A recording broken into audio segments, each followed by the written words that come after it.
Hey guys, magandang gabi. Welcome back po dito sa Gandara SRE channel for Showbiz Update. Ang tatalakayin nga natin ngayon at pag-uusapan mga kakimpaw ay pumapatungkol nga po dito sa pahiwatig ng tadhana kay Paula Avellino, mga kakimpaw. Tungkol sa twin, baby twin mga kakimpaw. Hey, grabe naman nga yan. So magkakatotoo na nga ba ang kambal ng Kimpaw? Naku, alamin natin yan at pag-usapan mga kakimpaw. Pero syempre, bago tayo magsimula, sa mga hindi pa po nakaka-subscribe sa ating channel, pakiclick lang po tayo ng ating subscribe button at notification bell na nariyan sa baba para mag-i-updated po kayo at ma-notify tuwing may bago tayong chika at balita hingga sa Kimpaw. Maraming salamat. And ngayon naman, dumako po tayo sa pagbabasa ng komento mula po sa ating mga subscribers bilang pasasalamat sa walang sawang pagsuporta at pagtutok sa atin pong mga balita. So narito ang mga comment na napili natin basahin for tonight. Shoutout po dito kay na Miss Milagroso Barreto at Miss Roseville. Ang hirap kasi ng apelyido. Shoutout po sa inyo both. Sabi nila rito, nakakahiya kay Miss Bianca at sa mga Kimpaw po. Baka Gandara mga bashers yan, mga naninira yan. Pakiusap mga basher naman, nasisira ang mga Kimpaw.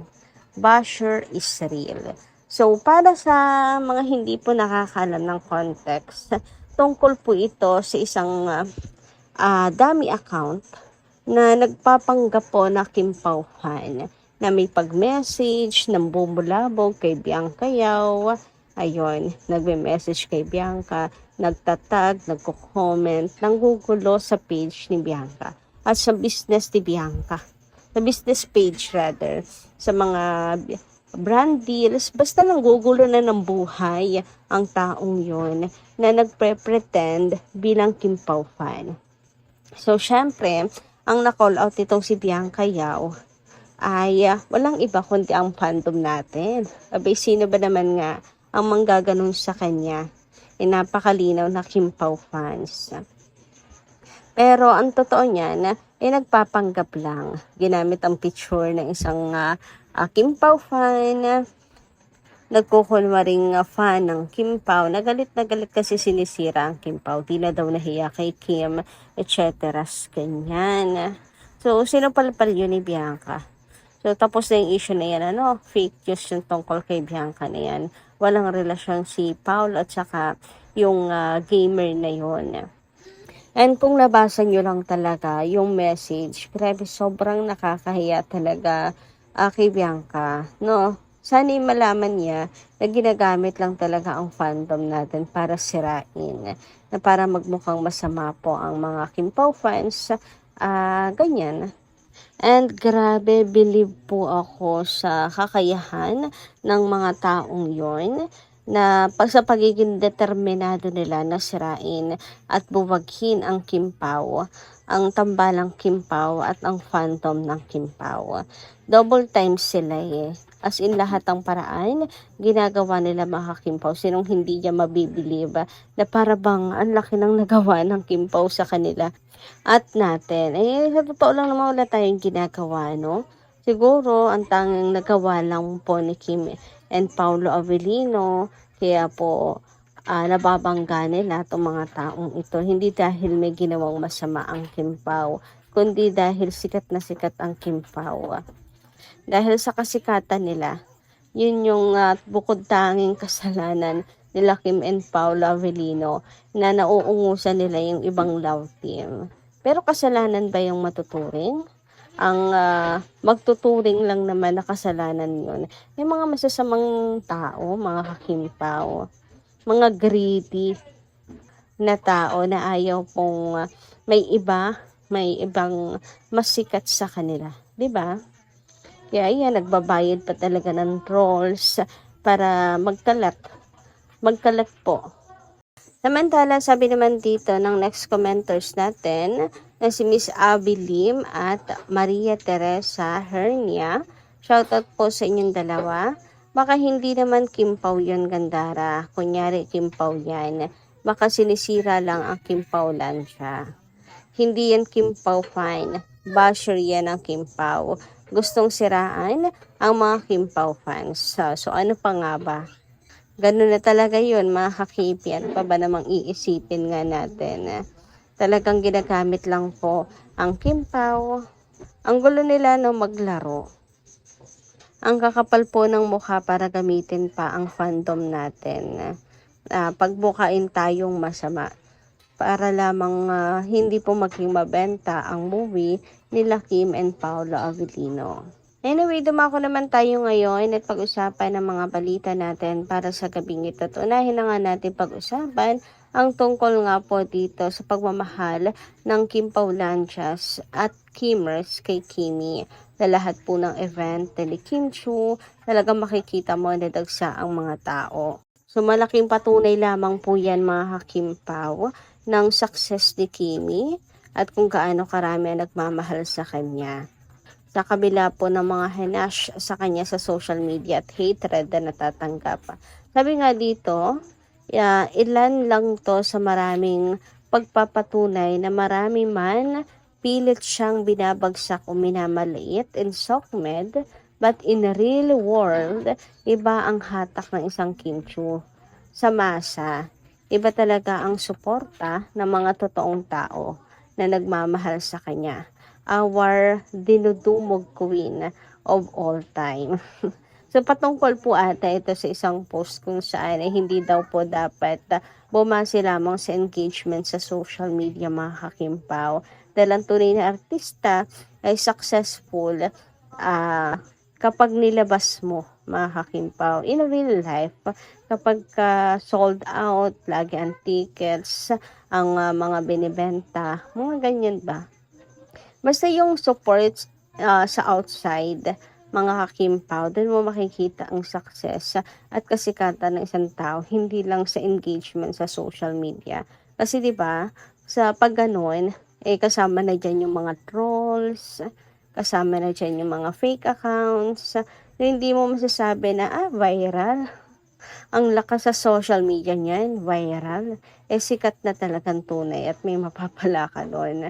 Dahil ang totoong laban ay nasa talaga, physical, mga kakimpawa. Kaya nga tuwing may event si Kimi, kita nyo, daming tao, di ba? Parate. And lagi pong sold out ang tickets niyan ni Kimi. Kaya doon po kahit magdami man ang trolls ni Kim Chiu na pinapabagsak siyang pilit sa social media, ang ingay-ingay sa SOCMED, na tinitira siya, hindi pa rin po sila magtagumpay. Kasi hanggang engagement lang naman sila, hanggang social media lang naman sila magaling. Pero sa tunay na labanan, talo naman sila mga Kim Pao. 'Di ba? Mas marami pa rin na nagmamahal kay Kim Chiu. Samantala, dumako naman tayo ngayon dito sa isang post ni Carlos Miguel. Nakita ko to nung nakaraan pa mga Kim Pao. Post niya sa X. Ito yung may mga bit-bit si Paolo na bagahe. Ayan, may bit-bit na bag, may hila-hilang maleta. Sabi dito, parang kailan lang. Noon, 2 luggage. Ngayon, 2 diapers, bags for twins. Charot, haha. Love you, Pao. Oo nga, no, mga Kim Pao. Di kaya senyales na to? Pagpapahiwatig na to, mga Kim Pao, na magkakaroon na ng twins si Kim and Paolo Avellino. Kasi laging dalawa-dalawa yung bit-bit ni Paolo eh. Diba? Kung dati luggage nilang dalawa ni Kim. Sa kanya, kay Kim. Sa sunod yan, mga gamit na ng kanilang twins, kaya 2. So, pahiwatig na yan mga kakimpaw. Signs na yan ng tadhana na magiging kambal ang bunga ng pagmamahala ng dalawa. Huy, grabihan. Balikan nyo to, pag nagkatotoo. Huy, pag nagkatotoo, nako, talagang ang Kim Paulanchas po, hindi lang si Kim and Paolo Avellino, kundi ang kanilang fandom ay talagang King and Queen of Manifestations. Uy, grabe ka naman yun. Samantala, dumako naman tayo ngayon dito sa mga, ayan, no chika, kay Chinita Princess, mga Kimpaw. Grabe talagang niyanig na naman ni Kim Chiu ang social media kasi sobrang dami na naman nga na naglalabasang balita sa kanya. And syempre, yung ingay na ginawa ni Kim sa Showtime, basta patungkol naman kay Kim, may lagi pong viral at pinag-uusapan. Basta si Kim, talagang agad dyan, laman agad ng internet natin. Sabog talaga agad ang internet. At ngayon, muli na naman nga pinasabog ni Kim ang internet dahil dito. Meron na naman nga kasi nahula po sa kanya. Sabi dito, nagbigay ng fearless forecast ang isang kilalang tarot reader hinggil sa estado ng love life ni Kim Chiu. Aniya, nakikita raw niya na masaya ang love life ng actress. Pinili lang daw nitong pa-low profile at hindi na magsalita tungkol sa kanyang buhay pag-ibig para walang komplikasyon. Abay, matindi naman talaga mga kakimpaw. Ilang article na itong nabasa natin tungkol dito, Talaga ang dami kasi, headline kasi talaga ng balita, literal. Naniyanig na naman ni Kim Chiu worldwide data to kasi pati mga fans abroad Medyo malaki rin daw ang pinagbago ng Chinita Princess dahil sa pagmamature nito.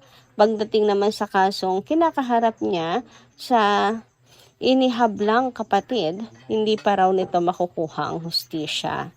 Nasisense raw kasi niya na nauudlot ang usapin dahil may nakikialam na kamag-anak na namamagitan sa kanila. May Queen of Swords daw kasi siyang na-sight ng mga baraha na siyang pumipigil sa mga desisyon ng Chinita Princess. Hindi rin daw niya nakikita ang jowa nito ay si Paolo Avellino. Wala na rin daw si Kim sa punto ng kanyang buhay na kailangan pa niyang ipaliwanag sa kanya ang kanyang mga galaw. Hindi rin daw niya nakikitang magpapatali ang actress dahil nakasalalay sa sariling desisyon ng TV host actress ang magpakasal o magkaroon ng anak.